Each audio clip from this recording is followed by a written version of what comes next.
আসসালামু আলাইকুম এভরিওয়ান। আমি মানিকগঞ্জ থেকে এমডি আসাদ। আমাদের সামনে যে হাঁসগুলো দেখা যাচ্ছে সবাই কিন্তু জানেন এগুলো হচ্ছে চীনা হাঁস।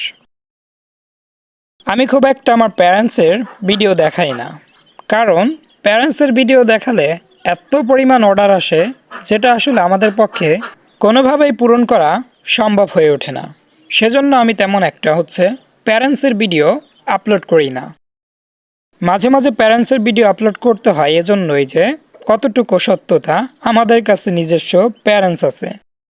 অনেকে আসলে অন্য কারো ভিডিও নিজের আইডিতে আপলোড করে বা নিজের চ্যানেলে আপলোড করে নিজের বলে ব্যবসা পরিচালনা করে, বাট আমাদের ক্ষেত্রে বিষয়টা কিন্তু সেরকম না। চীনা হাঁসগুলো আমাদের নিজস্ব, এবং কি অনেকেই আমাদের শুরু থেকে যারা ভিডিও দেখেন তারা কিন্তু জানেন কিভাবে আস্তে আস্তে আমাদের র্যাবিট এগ্রোর চীনা হাঁসের সংখ্যা এরকম হলো, বা আমরা বছরে কীরকম চীনা হাঁসের বাচ্চা সেল করে থাকি। বিশেষ করে চীনা হাঁসের বীজ ডিমের এত পরিমাণ চাহিদা যে কোনোভাবেই আমরা পূরণ করতে পারি না। এখন অনেকের মনেই প্রশ্ন জাগতে পারে, আমরা চীনা হাঁসকে কী খাবার দেই এতটা সুস্থ সবল রাখার জন্য। আমরা মূলত আমাদের চীনা হাঁসগুলোকে খাবার হিসেবে দেই গমের ছাল বা ভুসি, যেটাই বলেন। মেন হচ্ছে এই খাবারটা। এর পাশাপাশি আমরা ভাত দিয়ে থাকি। অনেকেই খাবার হিসেবে হাঁসকে দিয়ে থাকেন ধানের কুড়া বা ধানের চিটা। আসলে এগুলোতে কোনো প্রকার পুষ্টি থাকে না। এজন্য দেখা যায় হাঁস খাবার ঠিকই খাচ্ছে পেট ভরে, কিন্তু কোনো প্রকার স্বাস্থ্যের পরিবর্তন ঘটছে না, কারণ এ ধরনের খাবারে কোনো প্রকার পুষ্টি থাকে না।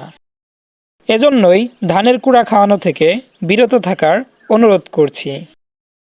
ধানের কুড়া নিয়মিত যদি পেট ভরে খাইয়ে থাকেন তাহলে কিন্তু আপনার হাঁসগুলো ঠিকমতো ডিম দেবে না। আমাদের হাঁসগুলো আলহামদুলিল্লাহ পর্যাপ্ত পরিমাণ ডিম দিয়ে থাকে। সাধারণত শীতকালে চীনা হাঁসগুলো এমনিতেই ডিম একটু কম পারে। আর সারা বছর আমাদের চীনা হাঁস সর্বনিম্ন 15 থেকে সর্বোচ্চ 35টি পর্যন্ত ডিম পেড়ে থাকে। আমরা আমাদের হাঁসগুলোকে যেহেতু পুষ্টিকর ও সুষম খাদ্য দিয়ে থাকি, এজন্যই আমাদের হাঁসগুলো এরকম ডিম পাড়ে। ধানের কুড়া বা ধানের চিটা খাওয়ালে 8 থেকে 10টার বেশি হাঁস থেকে ডিম পাওয়া সম্ভব না, তাও আবার অনিয়মিত।